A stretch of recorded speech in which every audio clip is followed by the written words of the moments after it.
climate change, indeed biodiversity loss, are the biggest challenges that are facing humanity right now. And the reality is the warning lights are flashing bright red. So we have to move fast. And yet, for decades, the annual UN climate summits, the COPs, were stymied by a stark dilemma.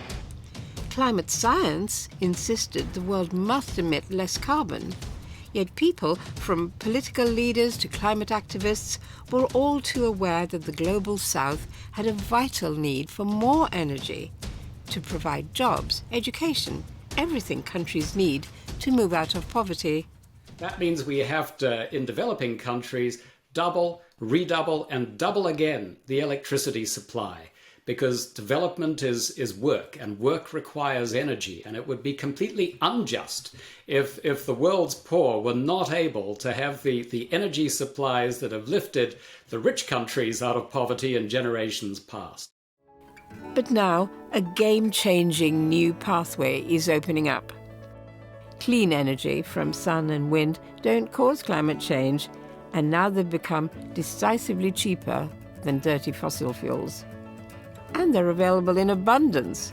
In fact, the sun offers us more energy in an hour than we use in an entire year. And there's enough wind to power the globe 10 times over.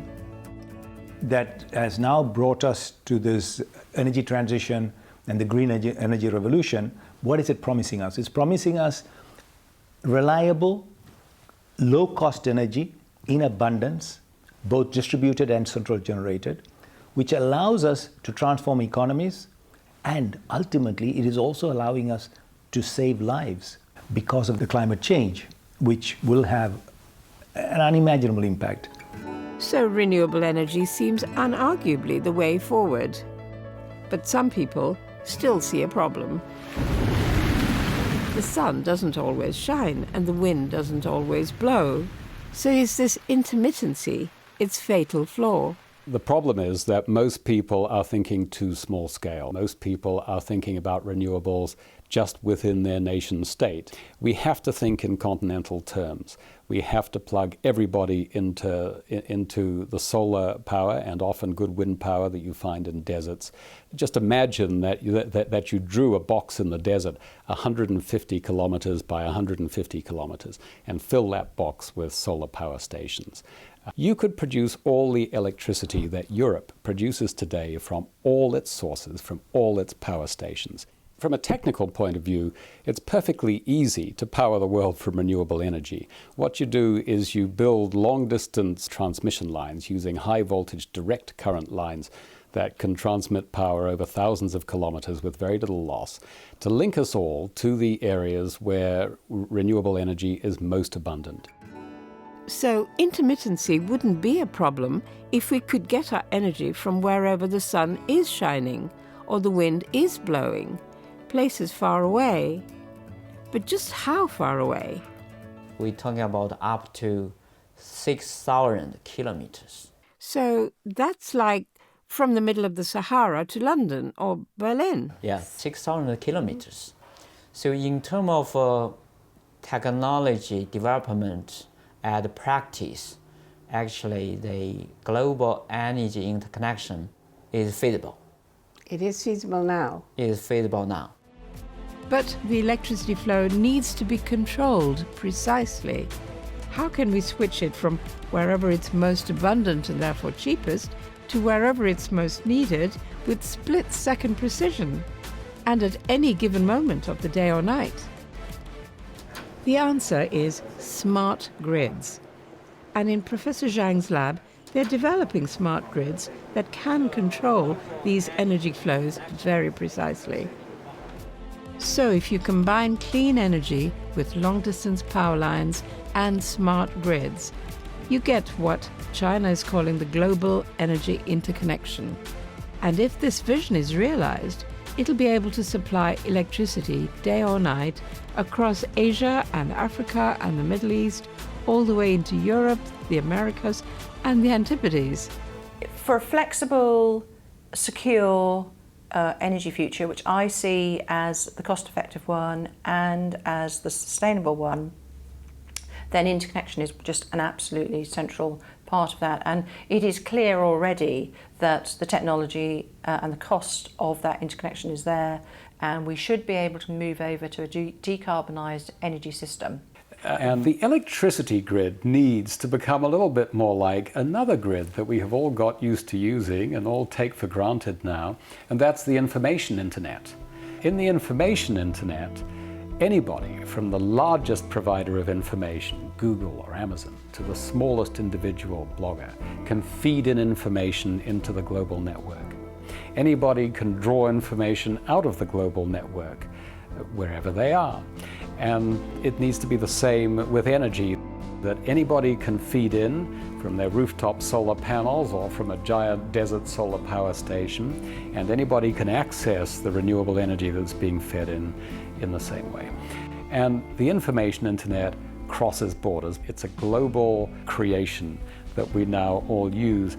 And it needs to be the same with energy. We have to think beyond the nation state, share our clean energy resources in order for everyone to have a reliable supply of unlimited, cheap, clean energy. Governments could make this transition without annoying their voters. Most voters would be perfectly happy if the power that comes out of their plug comes from renewable energy rather than fossil fuels. The voters aren't the problem. The problem is lack of leadership. So Nick Dunlop came up with a striking solution: to create a forum where political leaders from around the world could build momentum together for this clean energy transition. And he called it the Climate Parliament. Climate Parliament is a network of politicians, of members of parliament, legislators around the world. In each parliament where we are active, we bring together legislators, and they come from all political parties. This isn't a party political issue. So we're a network of politicians who are focusing on the key ingredient for success in preventing climate change, and that is political will. Members of Parliament generally are not specialists, they're generalists because they have to deal with all kinds of issues. But what they are specialists at is getting governments to do things. Before attending this conference, I had no idea what was going on, to be honest, because this is not my field. We'll definitely go back and put a calling attention notice that there should be a certain amount of percentage in the budget for renewable energy. So we're going to do it, and we're going to start in Tanzania. As a group, after lobbying the presidents, we're going to lobby the other members of parliament. And that's what we need to do. We don't have a problem with technology. We have all the technologies we need to solve the climate problem tomorrow.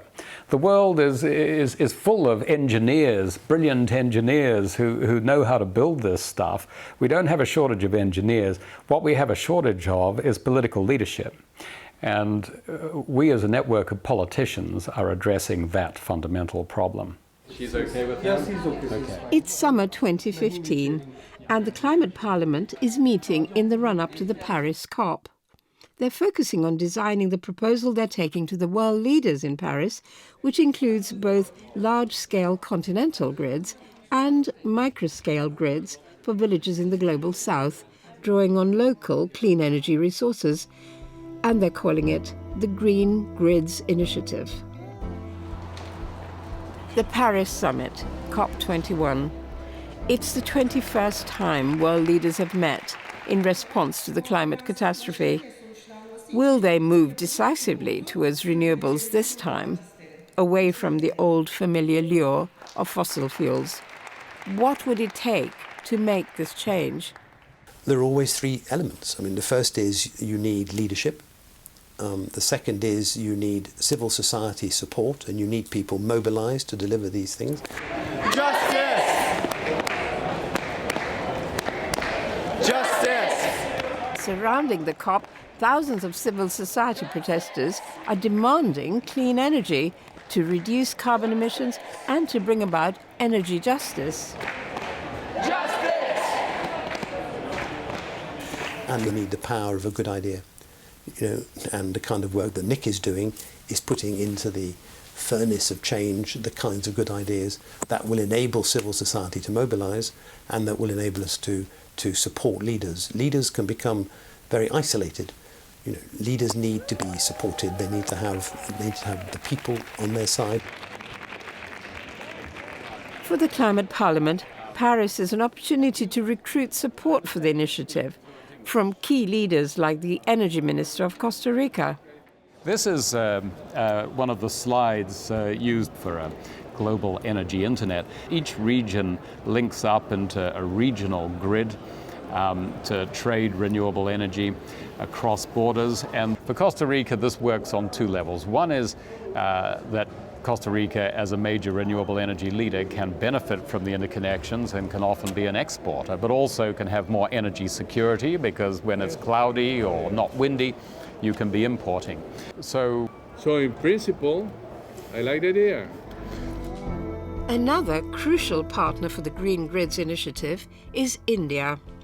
It's setting the pace with its One Sun, One World, One Grid initiative, which is now building energy interconnections right across the subcontinent and beyond to Southeast Asia, the Gulf, Africa, aiming for regional grids across every continent.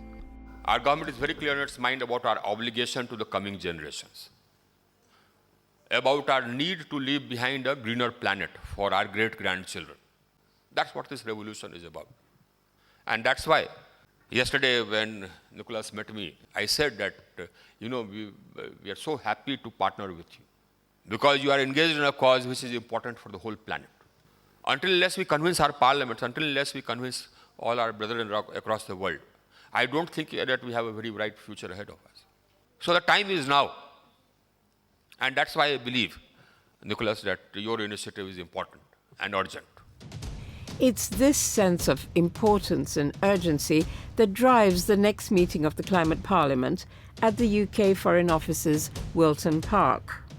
we have the technology we need right now to fix this problem.